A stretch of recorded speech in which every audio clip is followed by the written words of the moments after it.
Hi, I'm Meredith Najewicz from Atlanta, Georgia, and this is the Ninjago Palace I built for my daughter. So it started out, we just were going to do one building, which was that center one, and it escalated pretty quickly. We looked at, there's a guy out in Hong Kong, Andy Huang, I can't say it correctly. He did the whole Forbidden City, and she saw some pictures of that, and she's like, Mom, you need to do something like that. So she's like, where's my side buildings and where's my courtyard? So we kind of built out from there. We built two buildings on the side. One of them has an interior. One of them kind of got left behind and didn't. But the whole goal was she wanted something that she could play with. So while this is all out, it's a little hard to play with, but all the buildings kind of pop off the stand, and it gets played with quite frequently. So this is an awesome play set for sure. It's very detailed. So let's maybe start with the front wall here and then work our way back as far as how this came together for you. So as I said, the first building was that center one, and when we started putting it together to have a actual display, the scale was kind of off. We had to build more and more courtyard, and then once we did that, it looked barren in the front, so we decided, hey, every castle needs a kind of a gatehouse. So we kind of built this little gatehouse, again, kind of inspired from, if you look at Forbidden City where there's kind of a gatehouse and then you can go out, kind of go inside. And we had a little fun. We decided to have Emmett out there, and he's not allowed to get in, and I think there's some Unikitty statues there too, just to kind of throw in some cuteness.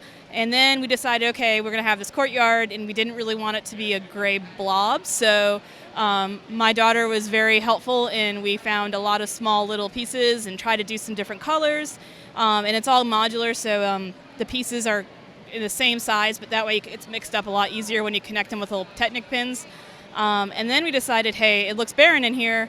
So we put out some trees, and then we decided to do some statues, and we kind of looked at statues. There's always dragons, but then in Chinese history or in Chinese mythology, there's kind of four symbols for the four directions, and we decided to do those. So there's a dragon, I believe that's for the east. There's a tiger, I think that's for the north, or excuse me, the tiger's for the south. Then the turtle is for the north. And then there is a phoenix or a crane for the west. So it kind of had something in there that was a little bit more than just a few random cobblestones. We try to fill it in with a lot of characters from Ninjago. My daughter has watched every season twice now. Wow, that's some dedication, but it's a popular show. It is. It's very popular. So we kind of threw in Dareth having a little school group.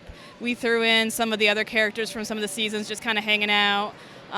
We also threw in the pizza guy delivering a pizza, and people are kind of like, why are you delivering a pizza? And then just some generic kind of tourists and groundskeepers just to make sure it wasn't too sparse of a populated place.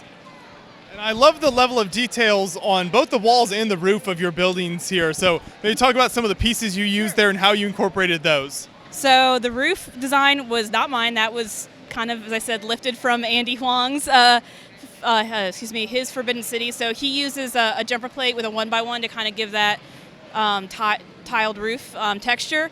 So I kind of was inspired by that and lifted it from him. The rest I kind of just fooled around with trying to make something that looked like carved wood, and pretty much played around with it. It fell apart, built up again, fell apart, and somehow we got it all clutched together, and used a lot of small parts and a lot of brick link orders of small parts. Yeah, but it's those little parts that add all the detail there. Yeah, it definitely gives that feeling that it's been very intricately carved. So if we look around back, can you see some interior in the main building here? Yeah, the main building and the 2-4 building both have interior, so.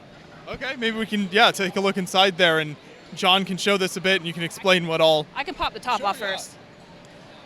That makes it easier. So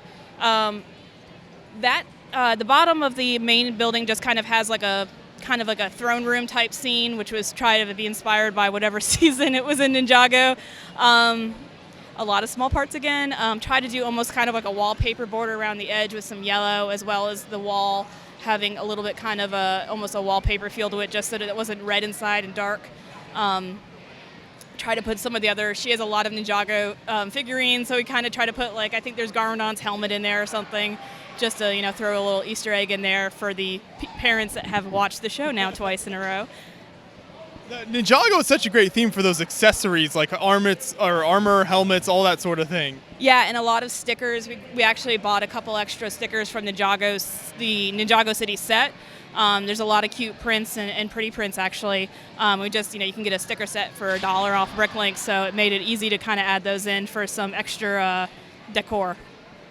Yeah, very nice. And then was this building here? The second floor also comes off, Okay. and I know I'm going to be asked. There is no stairs. I tell my daughter to imagine there's stairs. That's okay. So we try to do 2 bedrooms, kind of like I think there was a princess, and that was the smaller one's hers, and then the larger one is the parents'. We have a lot of fun playing up here. That's really nice. So when you do a build, typically, do you always kind of design it as a play set with that idea of you'll actually be kind of using it to play in? This was actually my very first kind of like mock that wasn't like a 16 by 16 lug challenge. So she just said she wanted playable, and that's what Lego's for, to play. So that was the intent. So yeah. Well, I think it's a really cool idea that you can then actually get in there and move the minifigs around and have fun with it. So it looks really fantastic, and I hope you keep up the good work, and we'll see more from you in the future. thanks so much.